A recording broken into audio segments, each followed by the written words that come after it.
दृष्टि पीसीएस के daily PCS जी के प्रोग्राम में आपका स्वागत है। शुरुआत करते हैं पिछले अभ्यास प्रश्न से, जिसमें हमने आपसे पूछा था, हाल ही में भारत की G20 अध्यक्षता में डिजिटल इकोनॉमी कार्य समूह यानी DEWG की बैठक कहाँ हुई?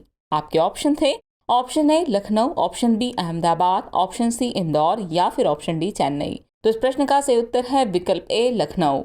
आप में से कई व्यूअर्स ने इस प्रश्न का एकदम ठीक जवाब दिया है। इसी तरह अपने सुझाव, प्रतिक्रियाएं और जवाब हमें भेजते रहिए, हमें इसका इंतजार रहता है।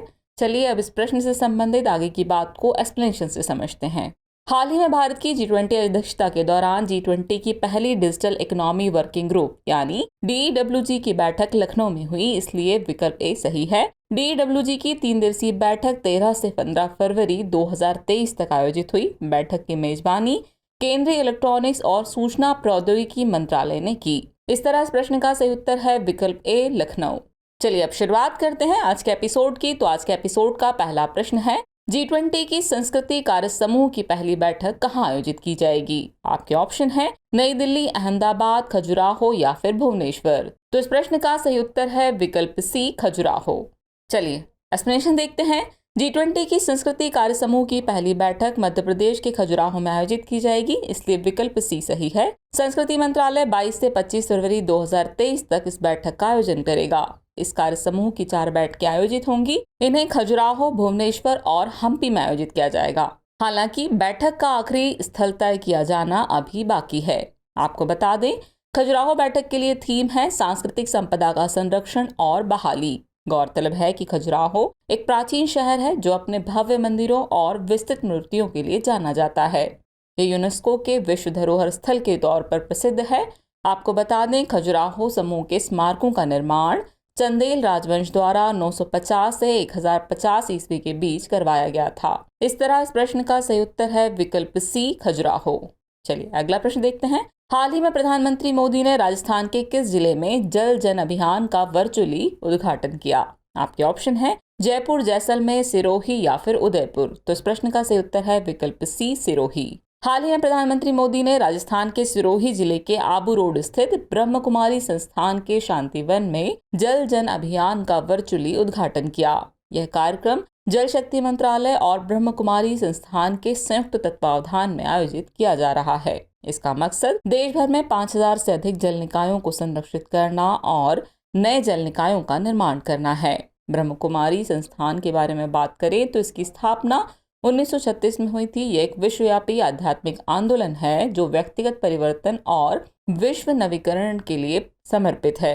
यह एक अंतर्राष्ट्रीय एनजीओ के रूप में कार्य कर रहा है जो संयुक्त राष्ट्र के जनसंपर्क विभाग से जुड़ा हुआ है। इस तरह इस प्रश्न का सही उत्तर है विकल्प सी सिरोही। अगला प्रश्न है, हाल ही में किस संस्थान ने ग्लोबल हैकाथन हर्बिंगर 2023 लॉन्च किया है? आपके ऑप्शन है शिक्षा मंत्रालय, RBI, नीति आयोग या फिर सूचना एवं संचार प्रौद्योगिकी मंत्रालय। तो इस प्रश्न का सही उत्तर है विकल्प बी RBI। हाल ही में RBI ने अपनी दूसरी वैश्विक हैकाथन हर्बिंगर 2023 को लॉन्च किया। इसकी थीम है समावेशी डिजिटल सेवाएं। इस हैकाथन में शामिल होने वाले प्रतिभागियों को उद्योग विशेषज्ञों द्वारा सलाह प्राप्त होगी। इस हैकाथन के विजेता को 40 लाख और उपविजेता को 20 लाख रुपए दिए जाएंगे। हैकाथन के लिए पंजीकरण 22 फरवरी 2023 से किया जाएगा। हैकाथन प्रतिभागियों को ऐसे समाधान विकसित करने के लिए आमंत्रित करेगी जिनमें डिजिटल वित्तीय सेवाओं को दिव्यांगों के लिए सुलभ बनाने, कुशल अनुपालन की सुविधा देने, सेंट्रल बैंक डिजिटल मुद्राओं की पहुंच बढ़ाने और ब्लॉकचेन की मापनीयता बढ़ाने की क्षमता हो। इस तरह इस प्रश्न का सही उत्तर है विकल्प बी यानी RBI। अगला प्रश्न है, राष्ट्रीय मानवाधिकार आयोग की स्थापना कब की गई? आपके ऑप्शन है 12 अक्टूबर 1993, 10 अक्टूबर 1990, 15 जुलाई 1993 या फिर 18 जुलाई 1990। तो इस प्रश्न का सही उत्तर है विकल्प ए 12 अक्टूबर 1993। चलिए एक्सप्लेनेशन से आगे की बात को समझते हैं। हाल ही में राष्ट्रीय मानवाधिकार आयोग ने हिरासत में होने वाली मौतों के 201 मामलों में मौद्रिक राहत और एक मामले में अनुशासनात्मक कार्रवाई की सिफारिश की है। आपको बता दें, राष्ट्रीय मानवाधिकार आयोग की स्थापना 12 अक्टूबर 1993 को हुई थी। इसे मानवाधिकार संरक्षण संशोधन अधिनियम 2006 और मानवाधिकार संशोधन अधिनियम 2019 द्वारा संशोधित किया गया था। यह एक बहुसदस्यीय निकाय है जिसमें एक अध्यक्ष और 4 सदस्य होते हैं। एक व्यक्ति जो मुख्य न्यायाधीश या सर्वोच्च न्यायालय का न्यायाधीश रहा हो वह अध्यक्ष होता है। इसके अध्यक्ष और सदस्यों की नियुक्ति राष्ट्रपति द्वारा प्रधानमंत्री की अध्यक्षता वाली 6 सदस्यीय समिति द्वारा की जाती है। इस समिति में प्रधानमंत्री, लोकसभा अध्यक्ष, राज्यसभा का उपसभापति, संसद के दोनों सदनों के मुख्य विपक्षी नेता और केंद्रीय गृह मंत्री शामिल होते हैं। आयोग के अध्यक्ष और सदस्यों का कार्यकाल 3 वर्ष या वे 70 वर्ष की आयु जो भी पहले हो तक पद धारण करते हैं। राष्ट्रपति कुछ परिस्थितियों में अध्यक्ष या किसी सदस्य को पद से हटा सकता है। इस तरह इस प्रश्न का सही उत्तर है विकल्प ए, यानी 12 अक्टूबर 1993। अगला प्रश्न है, अंतर सरकारी संगठन G7 की स्थापना कब की गई थी? आपके ऑप्शन है 1990, 1997, 1975 या फिर 1980। तो इस प्रश्न का सही उत्तर है विकल्प सी, 1975। चलिए एक्सप्लेनेशन देखते हैं। जापान हिरोशिमा में G7 शिखर सम्मेलन 2023 की मेजबानी कर रहा है। G7 के बारे में बात करें तो यह एक अंतर सरकारी संगठन है जिसका गठन वर्ष 1975 में किया गया था। G7 देश UK, Canada, France, Germany, Italy, Japan और अमेरिका हैं। सभी G7 देश और भारत G20 का हिस्सा है। G7 का कोई औपचारिक चार्टर या सचिवालय नहीं है। प्रेसिडेंसी जो हर साल सदस्य देशों के बीच आवंटित होती है, एजेंडा तय करने हेतु प्रभारी होती है। वर्ष 2022 तक G7 देश वैश्विक आबादी का 10%, वैश्विक GDP का 31% और वैश्विक कार्बन डाइऑक्साइड उत्सर्जन में 21% का योगदान देते हैं। चीन एवं भारत इस समूह का हिस्सा नहीं है। इस तरह इस प्रश्न का सही उत्तर है विकल्प सी, वर्ष 1975। अगला प्रश्न है, मंकी पॉक्स बीमारी किसके कारण होती है? आपके ऑप्शन है जीवाणु, वायरस, प्रोटोजोआ या फिर कवक। तो इस प्रश्न का सही उत्तर है विकल्प बी, वायरस। विश्व स्वास्थ्य संगठन के अनुसार 1 जनवरी 2022 से 110 देशों में मंकी पॉक्स के कम से कम 85,765 मामलों की पुष्टि के साथ ही 1382 संभावित मामले दर्ज किए गए हैं। इस रोग से सबसे अधिक प्रभावित देश संयुक्त राज्य अमेरिका रहा, जहां 29,948 मामलों की पुष्टि की गई। WHO ने इसके वैश्विक जोखिम का मूल्यांकन मध्यम के रूप में किया है और इस बीमारी को मंकी पॉक्स के बजाय एमपॉक्स के रूप में संदर्भित किया है। बता दें कि मंकी पॉक्स एक जीनोटिक वायरल बीमारी है जिसके लक्षण चेचक के समान होते हैं। अफ्रीकी देश कांगो लोकतांत्रिक गणराज्य में यह पहली बार वर्ष 1970 में मनुष्यों में पाया गया था। गौरतलब है कि इस रोग के इलाज के लिए नए टीके भी विकसित और स्वीकृत किए गए हैं। इस तरह इस प्रश्न का सही उत्तर है विकल्प बी, वायरस। अगला प्रश्न है, म्यांमार की सीमा भारत के कितने राज्यों से लगती है? आपके ऑप्शन है 5, 4, 3 या फिर 6। तो इस प्रश्न का सही उत्तर है विकल्प बी, 4। चलिए एक्सप्लेनेशन देखें। म्यांमार भारत के लिए भू राजनीतिक रूप से महत्वपूर्ण है क्योंकि यह दक्षिण पूर्व एशिया के केंद्र में स्थित है। म्यांमार एकमात्र दक्षिण पूर्व एशियाई देश है जो उत्तर पूर्वी भारत के साथ लगभग 1624 किलोमीटर की थल सीमा साझा करता है। भारत के अरुणाचल प्रदेश, नागालैंड, मणिपुर, मिजोरम राज्य म्यांमार के साथ सीमा साझा करते हैं। भारत और म्यांमार बंगाल की खाड़ी में 725 किलोमीटर की समुद्री सीमा भी साझा करते हैं। म्यांमार भारत की नेबरहुड फर्स्ट नीति और एक्ट ईस्ट नीति के केंद्र में है। हिंद महासागर हेतु स्थापित अपनी security and growth for all in the region या सागर नीति के तहत भारत ने म्यांमार के रखाइन प्रांत में स्थित बंदरगाह को विकसित किया है। इस तरह इस प्रश्न का सही उत्तर है विकल्प बी, 4।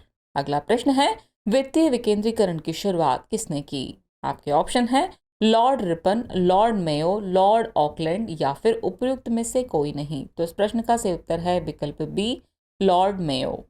लॉर्ड मेयो की बात करें तो वित्तीय विकेंद्रीकरण की शुरुआत लॉर्ड मेयो के काल में ही हुई थी। इसके अलावा लॉर्ड मेयो ने अफगानिस्तान के अमीर शेर अली के साथ घनिष्ठ संबंध बनाकर भारत की उत्तर पश्चिमी सीमा को स्थिर कर दिया।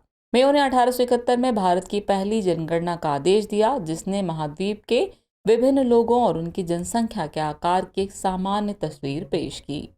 लॉर्ड मेयो के अन्य कार्यों की बात करें तो इसमें शामिल है राजस्व, कृषि और वाणिज्य विभाग की स्थापना, तोपखाने के लिए सबसे बेहतर राइफल, स्नाइडर और राइफल वाली बंदूकों का परिचय और सैनिकों के लिए स्वच्छता की स्थिति में सुधार करना।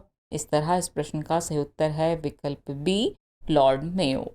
अगला प्रश्न है, बुद्ध के जीवन से संबंधित निम्नलिखित प्रतीकों में से कौन सा सुमेलित है? एक तरफ घटनाएं दी गई हैं, दूसरी तरफ चिन्ह या प्रतीक बताए गए हैं। इनका क्रम इस तरह है: जन्म कमल व सांड, गृह त्याग पीपल बोधि वृक्ष, ज्ञान स्तूप, मृत्यु घोड़ा। तो आपको बताना है कि कौन सा सुमेलित है।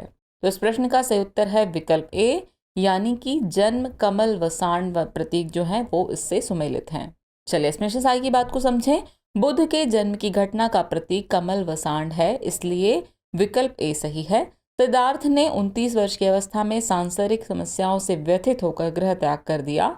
इसे महाभिनिष्क्रमण कहते हैं और उसका प्रतीक चिन्ह घोड़ा है। इन्होंने ज्ञान प्राप्ति के लिए गया बिहार में निरंजना नदी के तट पर पीपल वृक्ष, बोधि वृक्ष के नीचे समाधि लगाई। इसका प्रतीक चिन्ह भी पीपल या बोधि वृक्ष है। महात्मा बुद्ध की 483 ईस्वी पूर्व में 80 वर्ष की आयु में मृत्यु हो गई। इसे महापरिनिर्वाण के नाम से जाना जाता है और उसका प्रतीक चिन्ह स्तूप है।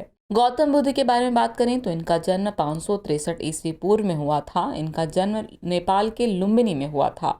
इनकी माता का नाम माया देवी या महामाया था, जो कि कोली गणराज्य से संबंधित थी। वहीं इनके पिता का नाम शुद्धोदन था, जो कपिलवस्तु के शाक्य गण के प्रधान थे।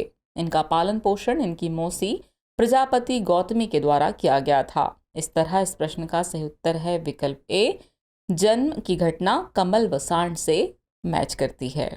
चलिए अब हम पहुंच गए एपिसोड के अंतिम प्रश्न पर। तो अंतिम प्रश्न है, निम्नलिखित में से कौन से तट पूर्वी तटीय मैदान के भाग हैं? आपके ऑप्शन है उत्कल तट, उत्तरी सरकारी तट, कोरोमंडल तट या फिर उपयुक्त में से सभी। तो इस प्रश्न का सही उत्तर है विकल्प डी, उपयुक्त में से सभी।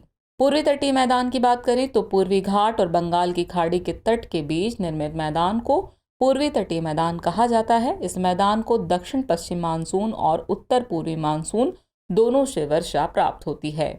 इस क्षेत्र में चिकनी मिट्टी की प्रधानता के कारण चावल की खेती अधिक की जाती है। इसे 3 भागों में बांटा गया है। पहला है उत्कल तट, इसे स्वर्ण रेखा नदी से महानदी के बीच में माना जाता है। ये उड़ीसा में स्थित है। दूसरा है उत्तरी सरकारी तट, ये महानदी से कृष्णा नदी के बीच स्थित है। इसका विस्तार ओडिशा और आंध्र प्रदेश के बीच है। वहीं तीसरा है कोरोमंडल तट, यह कृष्णा नदी से कन्याकुमारी के बीच स्थित है और इसका विस्तार आंध्र प्रदेश और तमिलनाडु राज्यों में है।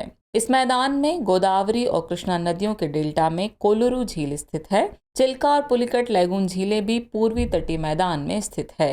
यह मैदान पश्चिम तटीय मैदान की तुलना में अधिक चौड़ा है, क्योंकि पूर्वी तटीय मैदान की नदियां अपने मुहाने पर एस्चुरी न बनाकर डेल्टा का निर्माण करती हैं। इस तरह इस प्रश्न का सही उत्तर है विकल्प डी, यानी उपयुक्त में से सभी। चलिए अब नोट कर लीजिए आज के एपिसोड का अभ्यास प्रश्न। तो अभ्यास प्रश्न है, लावणी नृत्य किस राज्य से संबंधित है? आपके ऑप्शन है, option A Rajasthan, option B Maharashtra, option C Telangana या फिर ऑप्शन डी ओडिशा। तो व्यूअर्स इस प्रश्न का जवाब कमेंट बॉक्स में देना ना भूलें। जल्द ही मिलते हैं नए एपिसोड में नए नए सवालों और उनके नए नए जवाबों और जानकारियों के साथ। तब तक के लिए आप सभी का शुक्रिया।